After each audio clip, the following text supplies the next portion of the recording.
This is Authenticity Radio. Hey, I'm Talisa. The station's awesome. I love this station. I love this station. Forgive us for what we have done. 'Cause we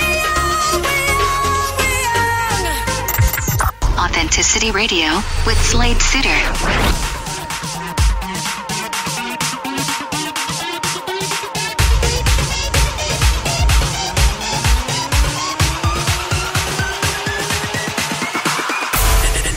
And now, your host, who has the hospitality of a fat and jolly innkeeper, Slade Suter. Thank you very much. This is Slade Suter recording from the studios of Authenticity Radio. Today, we have Craig Zelizer. Now, Craig is a person who lives and breathes conflict resolution, or should I rather say peace building. He is the Associate Director of the Masters in Conflict Resolution within the Department of Government at Georgetown University. He is also the co-founder in the Alliance for Conflict Transformation. And he is the founder of Peace and Collaborative Development Network. Craig Zelizer, welcome to you. Thank you very much. I'm delighted to be here and with all the listeners.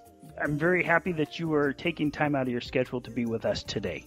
Yes, well, thank you for the service you're doing to enlighten the world. Wow, thank you. It's kind of fun. It's kind of fun work to be here. And Craig, I'm curious, why have you chosen this work? What has brought you here today? So I would say more work chose me rather than I chose the work. I grew up during the Cold War. As far back as I can remember, I was concerned about the threat of the Soviet Union and the U.S. blowing each other up. Nuclear annihilation. Yes. I think many people in the younger generation are still concerned about nuclear weapons, but they don't necessarily remember MAD, the mutually assured destruction that was dominant in a lot of the Cold War. And I didn't believe that the Soviet Union was the evil empire. Not that I was pro-socialist, but I didn't think that all the people living there were evil. Mm-hmm. So I was very curious about the world, even though I didn't leave the U.S. until I was maybe 19 or 20 for the first time, apart from Canada.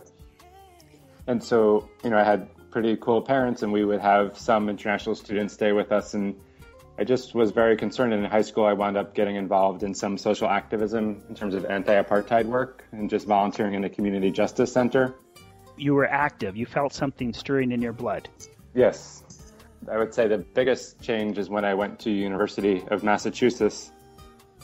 They have a wonderful undergraduate program called Social Thought and Political Economy, where basically you examine the structures and institutions and culture in society to understand oppression and structural challenges and racism and opportunities for change and resistance. So it was a very democratically run program. So of course we had faculty, but students, got keys to the office and had a lot of say over the curriculum and content and just what we did. And we also spent a lot of time taking over buildings to protest different things. Taking over buildings? We took over the main administration building. And that was more about diversity issues. Mm-hmm. We didn't know if we would be arrested or not. And it wound up, I don't even remember, maybe lasting 5 or 6 hours. And eventually they negotiated an agreement and nobody was arrested, and hopefully some changes were implemented. So you were very clear of what you were after. I would say most of the time. I'd say I was also very clear that my desire was not to get arrested. So luckily I did not. But I do have friends. So I don't want to claim any huge moral bravery, because friends of mine were arrested for different things, in terms of civil disobedience. So not for doing anything violent.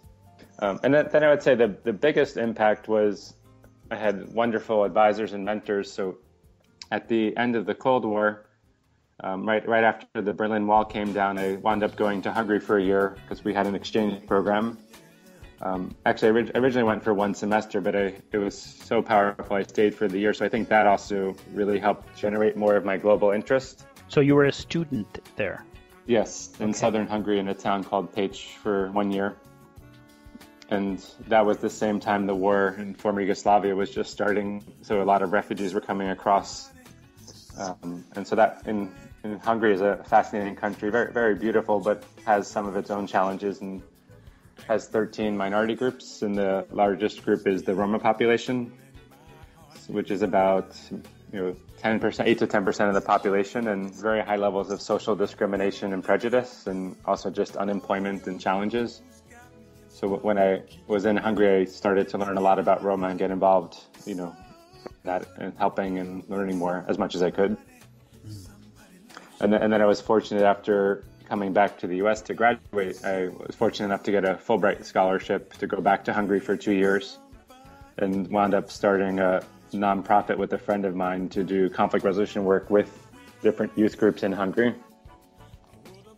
So this is before the conflict resolution that we know now. Conflict resolution's been around since the 50s as an academic discipline.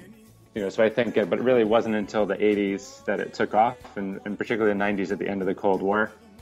So there were plenty of predecessors, Johann Galtung and John Paul Lederach and Chris Mitchell and Elise Boulding. So there's plenty of people who helped found the field. I think now we're basically in the third generation. Mm-hmm. So I guess I consider myself probably part of the third generation of practitioners and scholars. Okay, so this is what brought you into the world and Yes. of conflict resolution, or should I say peace building? Depends who you ask. Okay, So- and that's a good question.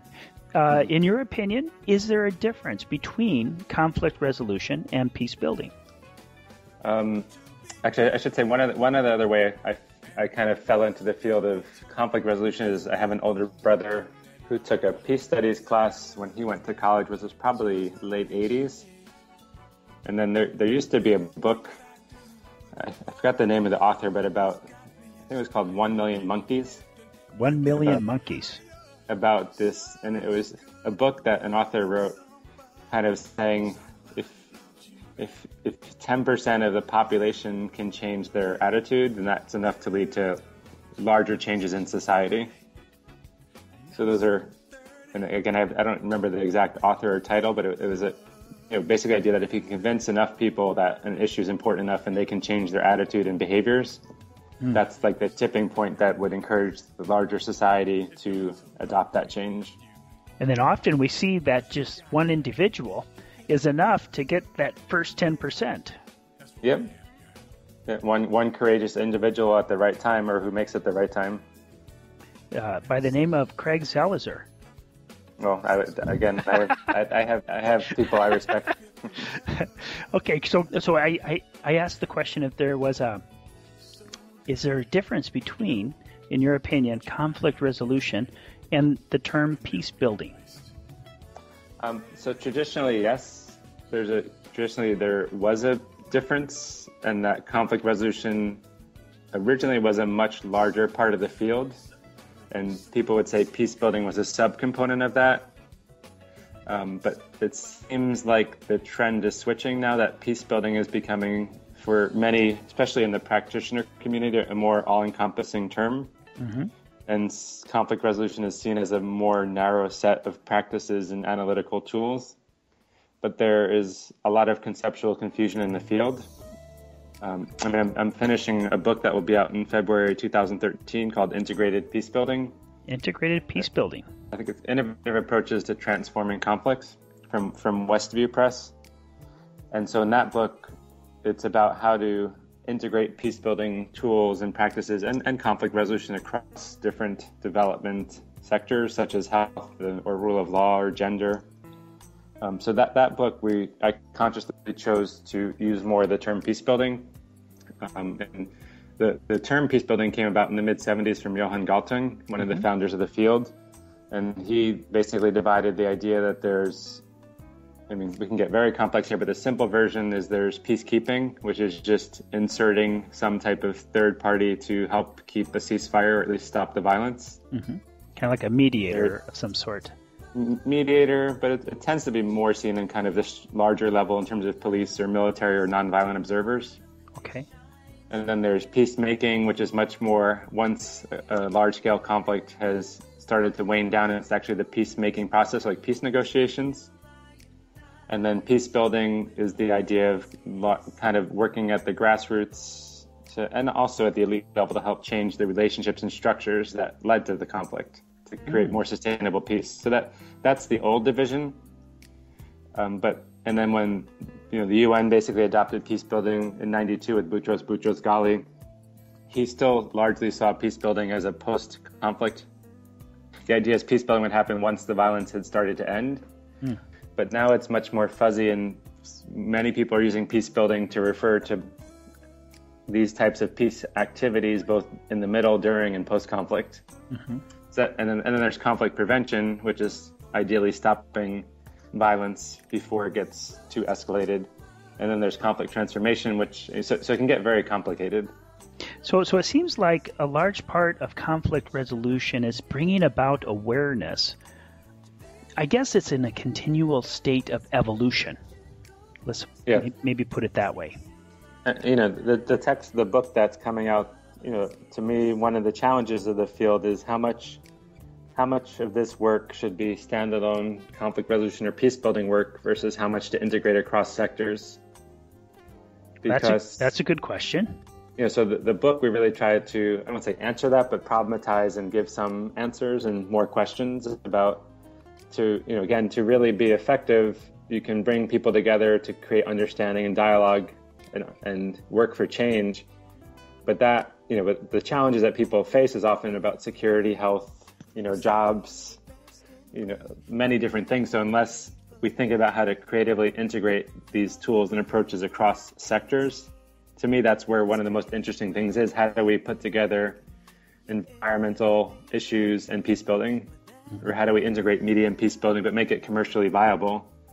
Or how do you integrate, if you're working on trying to build a new legal system in a conflict-affected country, how do you also integrate conflict resolution approaches so it's not all about formal justice? Well, and there has to be some type of an agreement between the basic human needs and the basic human rights. Right. Because without those, there's really no foundation even to begin with. Right. Okay. Wow. You have given our listeners a lot to think about. So I'd also say that the Peace and Collaborative Development Network is the largest online platform for engaging peace builders around the world. And there's a lot of information on scholarships, grants, and just what the field is. So the website's internationalpeaceandconflict.org. And then I would say there's lots of other great organizations working on peace building. So you can find many of them on PCDN. But for example, I do a lot of work with Rotary. And Rotary has an amazing Peace Fellows program, and that provides full funding. It's very competitive, but full funding to do master's degree at select universities in the world, or a 2.5-month training program in Thailand that I teach in. So there's a lot of opportunities out there for people to access networks, training, and support. Not that it's easy, but if you look, you can often find financial or just moral support. So I'd stop there. Craig Zelizer, we're almost to the end of the program. Sure. And do you have a message that you would like to deliver to humanity? Humanity, that's very big. I mean, my only message is, I think, having been involved in this field for almost 20 years, I think everybody needs to find their passion for how they want to affect change in the world. And it can be incredibly daunting, frustrating, disheartening. But if you surround yourself with people who you admire and also who will challenge you, because you don't only want yes people around you, I think it's one of the most incredibly rewarding and challenging things on a personal, professional, and humanity level to do, is actively work to change and engage the world. And so I just say, go out there and find out what your passion is and find peers. And it might take a while, it might feel crazy, but just do it anyway. And some people do peace building as a profession. Some people do it because they have to, because their countries are at war. And there is the challenge of how do you do this work ethically, if you're an outsider sometimes, or if you're an insider, how do you do it and not think about all the security risks? Craig Zelizer, thank you. Thank you for joining us on Authenticity Radio today. Well, thank you very much, and thank you for doing your work and for the interview. This is Slade Suter. Until next time, be authentic, be true, and be free.